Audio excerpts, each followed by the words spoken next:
Apa yang melalaikan seseorang sampai kemudian baru sadar di alam kubur? Di antaranya apa? Alhaakumut.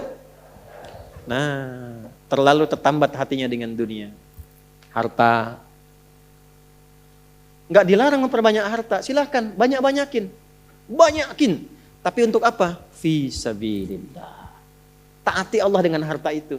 Maaf, jangan kebayang kalau fisabilillah itu untuk infak saja. Cari kotak masjid. Ya, setanah kusir. Enggak begitu, kan ada konsepnya. Ini untuk yang di keluarga. Bagaimana kenyamanan di rumah, bikin rumah yang nyaman sehingga punya musalla. Ya, anak-anak sekolahkan di tempat yang mengenal Allah, tingkatkan kualitasnya. Pakai untuk umrah, pakai untuk haji. Lihat saudara-saudara di samping. Setelah itu lebarkan. Baru ada babnya lagi setelah orang tua, saudara, kerabat, ada anak yatim, baru dibuka untuk umum. Itu ada petanya. Nah sekarang pandai-pandai dengan harta, antum menghitung kebutuhan sebulannya berapa. Tabungan pemetaannya berapa. Nah yang lewat dari situ, itu titipan Allah, bekal antum untuk mendapatkan ridhonya. Sebelum diambil. Antum gaji 30 juta, kebutuhan rumah tangga 15 juta, tabungan 5 juta. 10 juta itu bekal tabungan antum tuh akhirat.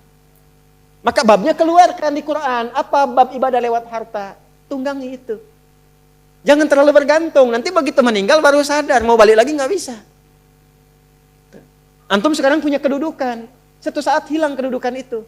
Pelajari bab tentang fikih kedudukan. Bagaimana menaati Allah lewat kedudukan. Bikin kebijakan yang baik. Sebelum meninggal.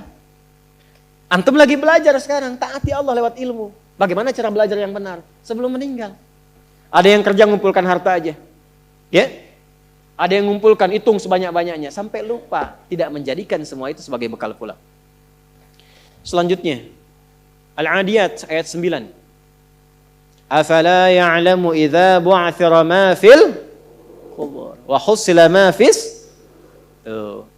Ini untuk pelaku maksiat. Yang banyak berbuat maksiat.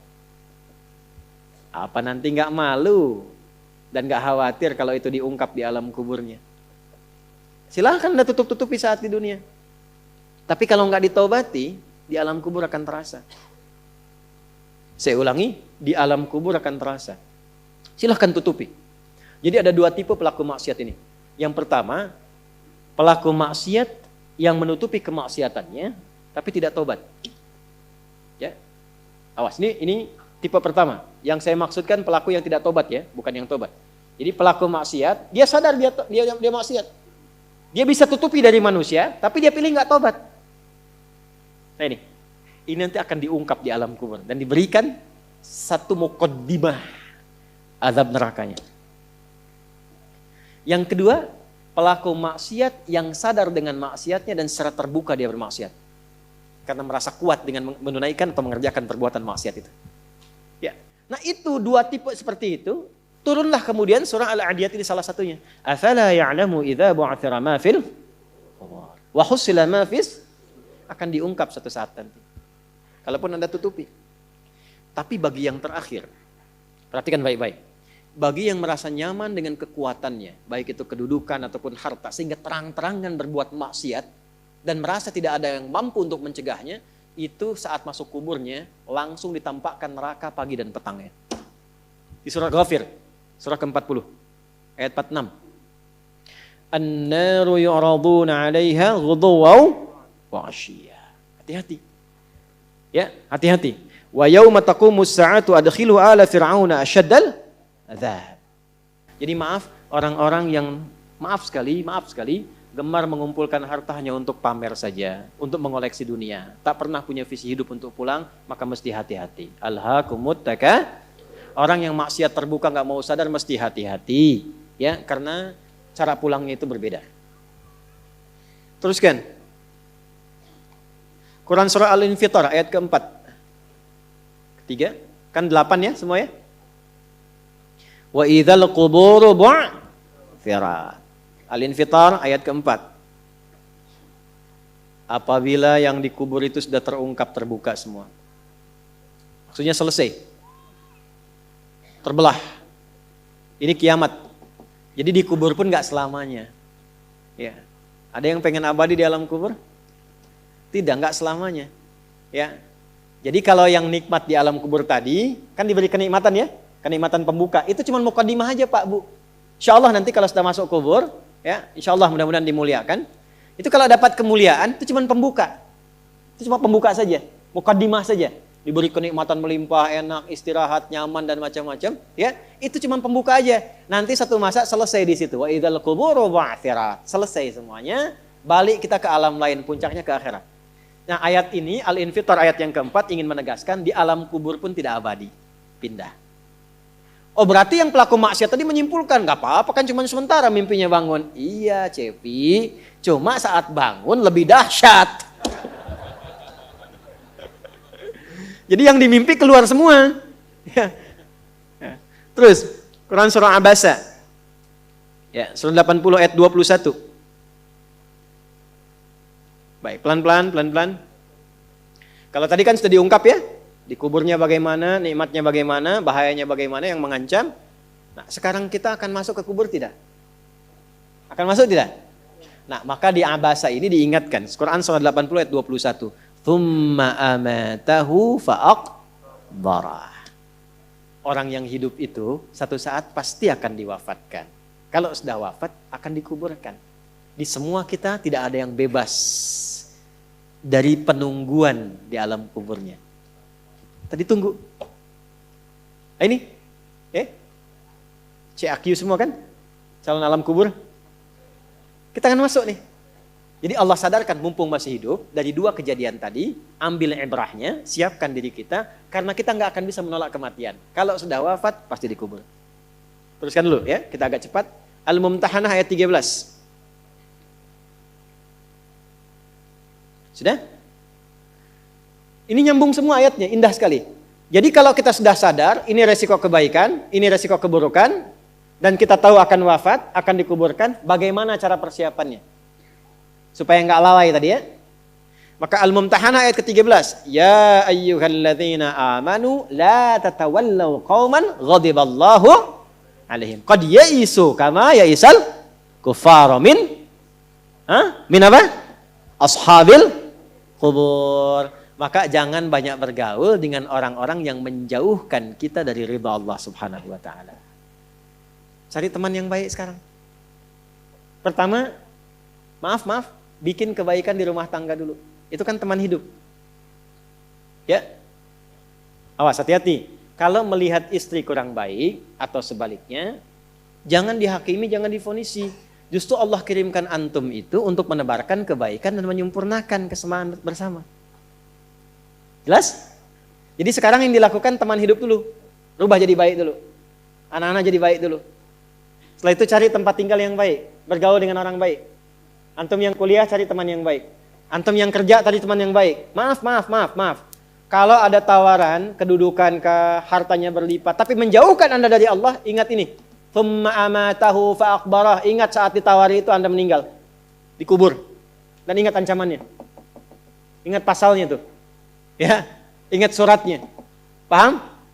Nah, karena itu masukkan ayatnya, jangan sekali-kali menjadikan keadaan di sekitaran kita justru memperkuat datangnya ancaman Allah dan nestapa saat kembali ke alam kuburnya. Bahkan orang-orang yang tidak beriman pun, yang buruk pun, yang beriman tapi maksiat pun, itu sejatinya ketika temannya masuk ke kubur nggak mau ikut-ikutan. Makanya disindir oleh Allah. Hei, kamu ini sadar nggak sih? Orang yang mengajak kamu maksiat itu, lihat temannya meninggal pun, temannya wafat pun, dia nggak pengen ikut. Kadang-kadang dia abaikan. Coba lihat, ya ada pimpinan misalnya tingkat tertinggi, lihat anak buah bawahnya misalnya, menjalankan tugas bahkan dari dia untuk berbuat salah, berbuat maksiat. Ya, apakah mengedarkan narkoba atau misalnya membackingi kegiatan yang tidak baik. Lalu tiba-tiba dia wafat, apakah peduli atasannya? Tidak. Yang ada yang terjadi jangan bawa-bawa atasan, padahal dia yang nyuruh. Terus Anda mau jadikan teman yang seperti itu? Dia pada kawannya saja nggak bertanggung jawab. Dengan imannya saja dia nggak peduli. Kalau dia dengan Allah saja nggak peduli, kenapa Anda dia jadikan teman? Dan kenapa Anda menjadikannya dia teman? Kalau bahasa anak sekarang tuh begini, Allah aja dia gituin, apalagi kamu. Ya kan? Ya, Nabi aja dia cuekin, apalagi kamu kan? Ini peringatan Quran, ini bukan dari saya. Ini peringatan Quran. Jangan sekali-kali, Anda dimanapun, Anda berdinaskah, tugas formal. Anda berdagangkah, jangan berteman dengan orang menyimpang.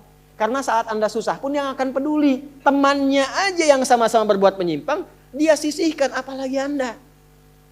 Paham? Teruskan. Quran surah ke 35 Fatir ayat 22.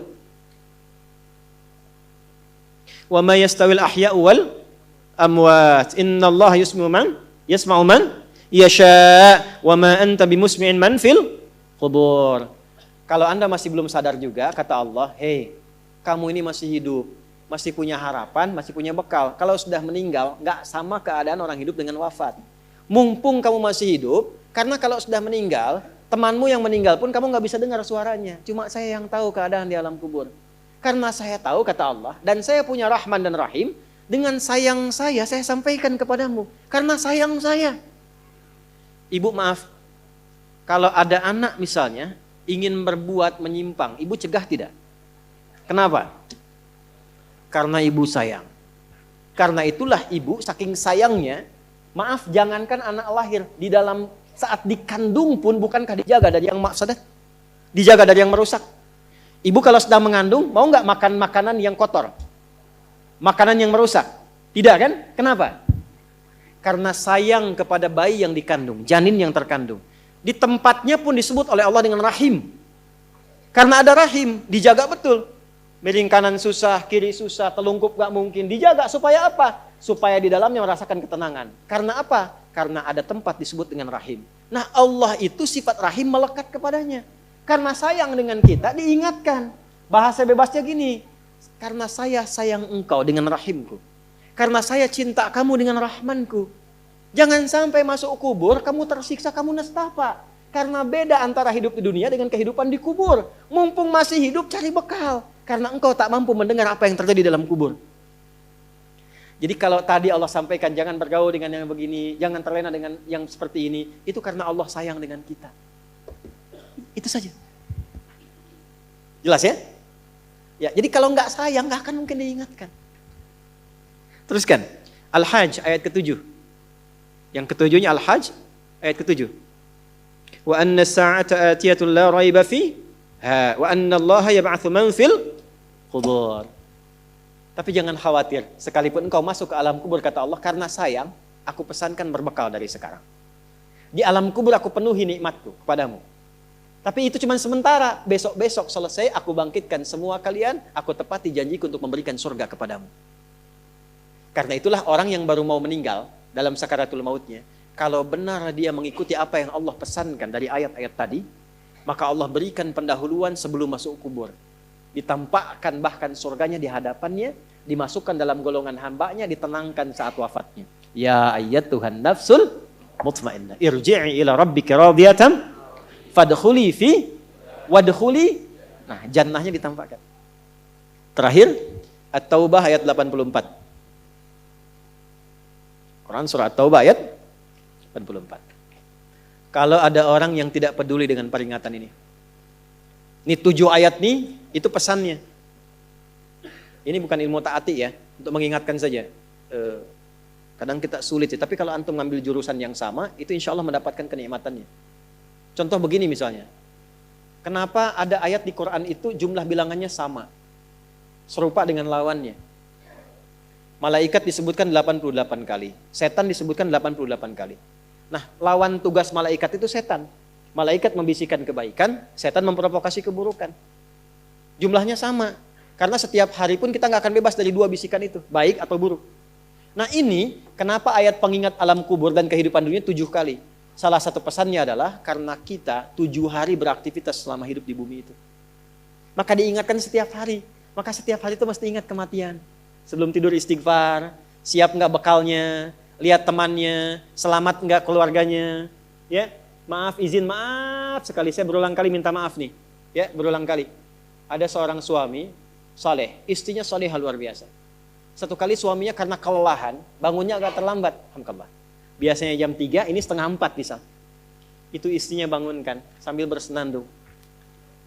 Pak, sayang, cepat bangun Pak. Perjalanan kita masih panjang, sedangkan ajal semakin mendekat. Sedangkan para musafir sudah punya banyak bekal di depan kita, kita mesti nyusul mereka. Bangun Pak. Itu Masya Allah kalau pakai bahasa Arab indah sekali. Pak, ajal itu mendekat kepada kita. Sedangkan perjalanan masih panjang. Teman-teman kita sudah di depan, bekalnya banyak sekali. Maksudnya apa? Teman-teman kita sudah ada yang hafal Quran, sholatnya nggak putus, malamnya banyak tahajud, puasanya nggak putus, sunnahnya dikerjakan. Kita ini, ya Allah, mau bangun tidur aja susah ya Allah. Mau tahajud aja susah. Sementara ajal datang semakin dekat. Pak, bangun Pak. Bangun Pak, takutnya kita meninggal malam ini. Kita nggak bisa menyusul teman-teman kita yang sudah di depan. Itu istri bangunkan suaminya. Ada lagi yang suami mau kerja dibisikin istrinya. Pak, jangan sampai cari yang haram ya. Papa nggak bawa apa-apapun ke rumah di hari ini. Kami keluarga akan sabar. Mama akan tenangkan pada keluarga supaya sabar. Tapi Pak, kami nggak akan kuat merasakan sedetik pun di neraka jika Papa bawa yang haram ke rumah. Masya Allah. Nah ini disebutkan pengingat itu 7 kali. Di 7 ayat berbeda untuk mengingatkan setiap hari ingat wafat. Setiap hari ingat pulang. Setiap hari kita akan mengalami suasana di alam kubur. Jangan sampai meninggalkan dunia dalam keadaan yang terancam. Kalau masih nggak sadar juga dengan pengingat ini, muncul ayat ke-8. Muncul ayat ke-8. Di At-Taubah ayat 84. Tempatnya pun At-Taubah. Ngajak taubat dulu sebelum diingatkan. Tapi dasar karena nggak pengen taubat juga, maka munculnya ancaman. Kalau ada yang masih nggak peduli, bahkan ada orang Islam yang masih bertahan dengan keburukannya, menampakkan ke orang lain dengan sifat nifaknya, maka turun ayatnya. Wala tusalli ala ahadim minhum mata abada. Wala taqum ala qabri. Allahu akbar. Innahum kafaru billahi wa rasuli wa matu wa hum fasiqun. Kalau ada yang masih begitu, dan Anda lihat diingatkan susah, masih menampakkan kemaksiatan, Allah langsung memberikan ancamannya. Kalau dia bertahan demikian sampai dengan wafat, gak usah disolatkan. Jangan sampai berdiri di depan kuburnya katanya. Kurang apa lagi? Tiap hari diingatkan. 7 kali, 7 hari beraktivitas, 7 kali diingatkan. Diberikan kasih sayang, diarahkan pada yang benar. Ditunggu sampai tobat, tapi masih mengancam. Masih menampakkan kehebatannya sampai dia wafat. Maka peringatannya apa? Orang-orang yang sengaja menantang berbuat maksiat, menghalalkan dosa yang besar, itu dihukumi oleh Quran. Kafaru billah. Yang menghalalkan dosa besar itu dihukumi kufur. Tapi jangan sembarangan, ya, jangan sembarangan menghukumi. Karena ada yang punya otoritas di situ. Gak boleh Anda sembarangan, ini kufur, ini togut, ini gak boleh. Gak boleh. Ada yang punya otoritas. Dan ada yang paham fikihnya. Gak boleh sembarangan. Hati-hati kalau ada aliran mengajak Anda, ini togut, ini aja, bunuh aja, tembak aja. Tinggalkan itu. Tinggalkan. Karena ada yang punya otoritas untuk menentukan klasifikasi mana yang benar, mana yang salah, mana yang ini, mana yang begitu. Jangan sampai terbawa pada aliran demikian. Jelas ya? Baik. Tapi kalau ada yang nekat berbuat maksiat sampai wafat, kata Allah, Nabi pun sampai dilarang. Jadi ini ayat turun tentang Abdullah bin Ubay bin Salul yang hidupnya mengaku muslim tapi banyak sekali menyakiti Nabi. Banyak berbuat maksiat, bahkan merencanakan pembunuhan kepada Nabi. Ditampakkan oleh Allah, begitu Nabi ingin menampakkan sisi kemanusiaan dengan menyolatkannya, turunlah ayat ini. Jangan disolatkan Muhammad. Jangan disolatkan. Biarnya sama teman-temannya. Jadi biasanya orang munafik ketemu munafik lagi. Ketemu munafik lagi. Hati-hati. Jangan sampai yang menyolatkan itu sesama munafik, sama perbuat maksiat. Orang Islam dilarang yang beriman yang baik, bahkan wala takum ala qabri. Ke kuburnya pun jangan diantar. Jangan berdiri di depannya. Jangan sampai terancam demikian. Karena itu kalaupun ada yang nampak ciri-cirinya, kita doakan supaya kembali ke jalan yang benar. Kita tunjukkan kebaikan dengan lemah lembut. Supaya dengan itu sadar dan menjadi bagian dari orang-orang beriman yang mendapatkan ridha Allah Subhanahu wa taala. Apalagi kalau itu bagian dari keluarga. Paham?